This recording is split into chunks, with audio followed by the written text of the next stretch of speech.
Welcome to EtherLink AI Insights, the podcast where we break down the latest developments in artificial intelligence and enterprise strategy. I'm Alex, and today we're diving into a topic that's reshaping how European companies operate: Agentic AI Systems and what they mean for enterprise autonomy, particularly here in Amsterdam as we head into 2026.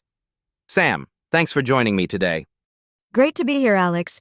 This is a really timely conversation because we're at this inflection point where agentic AI is moving from theoretical to practical, and simultaneously, enterprises are facing serious regulatory pressure with the EU AI Act coming into full effect in August 2026. It's not just about deploying cool technology anymore, it's about doing it responsibly. Right, and that's what makes Amsterdam such an interesting case study. The city has positioned itself as an AI hub, but with that comes real responsibility.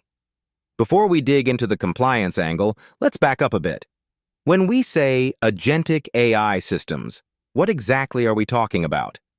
How is this different from the AI tools enterprises are already using? That's a crucial distinction. Traditional AI, your chatbots, your recommendation engines, they're reactive. They respond to specific inputs and follow predetermined rules. Agentic systems are fundamentally different.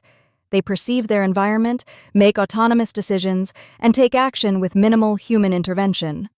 They learn from interactions and adapt to new scenarios. Think of it like the difference between a chess computer that evaluates positions and a chess-playing agent that actually learns from every game it plays. So they're genuinely autonomous. That sounds powerful, but also potentially risky. What are the practical business benefits that Amsterdam enterprises are looking at right now? The benefits are significant and measurable. We're talking about autonomous process optimization, your supply chain management, invoice processing, customer onboarding happening without human bottlenecks. Real-time decision-making, fraud detection, inventory management, risk assessment in milliseconds. Gartner's research shows 30 to 40% efficiency gains in processes managed by autonomous agents, plus 24/7 operational continuity across time zones. For financial services, logistics, and manufacturing sectors in the Netherlands, these aren't abstract benefits. They directly impact the bottom line. That's compelling. But here's where the plot thickens, right? Because yes, you get these efficiency gains, but then the EU AI Act shows up and says, hold on, let's talk about governance and compliance. How does that actually work for enterprises that want to deploy agentic systems? This is where most enterprises get nervous, and honestly, they should be paying attention. The EU AI Act uses a risk-based classification system. If your agentic AI system is making decisions about employment, credit scoring, law enforcement, or critical infrastructure, those are high risk. And high-risk systems come with mandatory requirements: comprehensive risk assessments, transparent documentation of training data, explainability mechanisms, human oversight protocols, continuous monitoring, and post-market surveillance. So it's not just deploy and forget. There's a real governance framework required.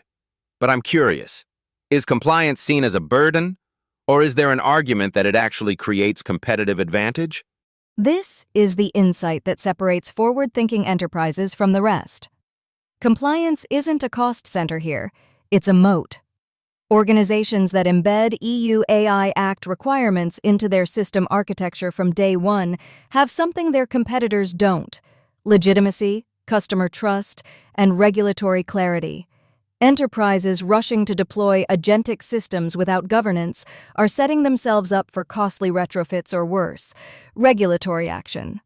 The Dutch government's commitment to responsible AI innovation actually creates an opportunity for enterprises that get this right early.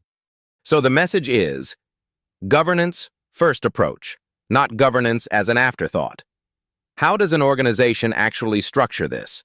What does that governance framework look like in practice? It starts with what's called an AI lead architecture framework. Basically, you're designating roles and responsibilities for AI governance within the organization. You need clarity on who's accountable for model performance, who's monitoring for drift, who's handling incident reporting.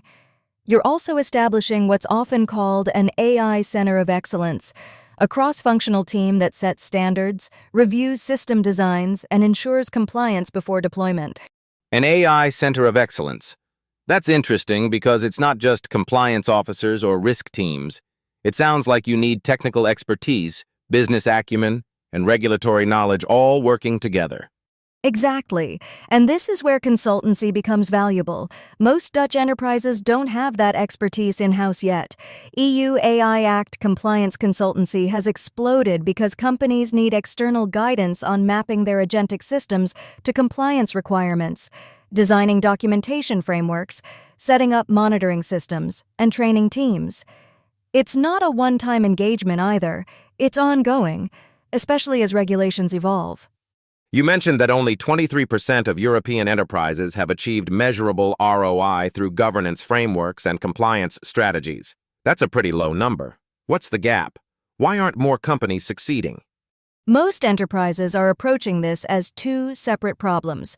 How do we get value from AI? And separately, how do we comply with regulation? They're not integrated. The companies succeeding are the ones treating governance and innovation as inseparable. They're designing agentic systems with explainability baked in, not added later. They're documenting training data and performance metrics from the beginning. It requires discipline and a different mindset. So if you're an enterprise leader in Amsterdam right now, what should you be doing in 2026 to position yourself for success with Agentic AI? First, conduct an honest assessment of your current AI maturity and identify which processes are candidates for agentic automation. Focus on high-impact, repeatable tasks. Second, establish your AI governance framework and center of excellence before you deploy anything. Third, engage with compliance expertise early. Don't wait until August 2026 to start thinking about the EU AI Act. And fourth, pilot agentic systems in lower-risk environments first, learn what works, then scale with confidence. That's a pragmatic roadmap. One last question before we wrap up. You mentioned this is a unique moment for Dutch enterprises.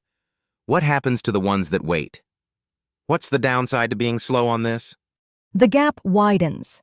Competitors that implement governance-first agentic systems early capture efficiency gains, build organizational capabilities, and develop trusted relationships with regulators. Late movers face several challenges. They're retrofitting compliance into systems already in production, which is expensive and risky. They're competing with organizations that are already 30 to 40% more efficient, and they're starting from a position of regulatory uncertainty rather than clarity. In a knowledge economy, that's a real disadvantage. So the clock is ticking, but it's not doom and gloom if you're willing to act strategically and thoughtfully. Sam, thanks for walking through this with me. For our listeners who want to dive deeper into governance frameworks, compliance strategies, and how AI lead architecture actually works in practice, the full article is available on etherlink.ai. You'll find detailed insights on building sustainable competitive advantages with Agentic AI while staying compliant with the EU AI Act. Thanks for tuning in to EtherLink AI Insights. Thanks, Alex. And to any enterprise leaders listening, this is the moment to get serious about agentic AI governance. The opportunity is real, and the regulatory framework is now clear. There's no excuse for being unprepared.